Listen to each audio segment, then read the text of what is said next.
Hello guys, good morning. Kahapon guys no, pag-uwi natin galing service yan. Dumaan tayo sa ano? Sa junk shop, napabili tayo nito. Ito, isang ano ng window type na ang aircon.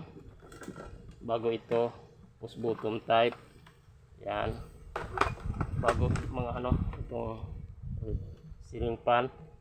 Yan, stock up lang. Bago yung mga kapasitor niya guys, yan. Yan lahat guys no, yan. Sa halagang 150. Okay na guys, mag-test na tayo guys kung ano, may mapakinabangan tayo.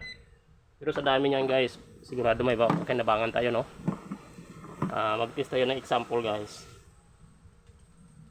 Punta tayo sa Parad. Select.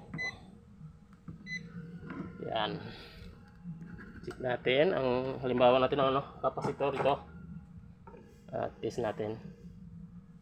Mahal din to guys no, ang kapasitor na to. Nakapamindoro ako sa mga ganito kalaki mga 30 to 40 UF. Nasa ano siya? Yan guys yun. Okay pa.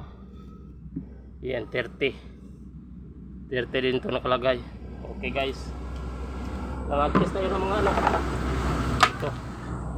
Galing diyang sa pinto mga kapasitor ng ano. Fan motor.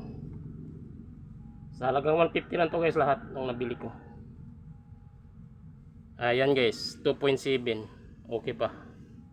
Yan lang guys, salamat. Malaking bagay to guys no, kay dito kasi sa amin walang ano, walang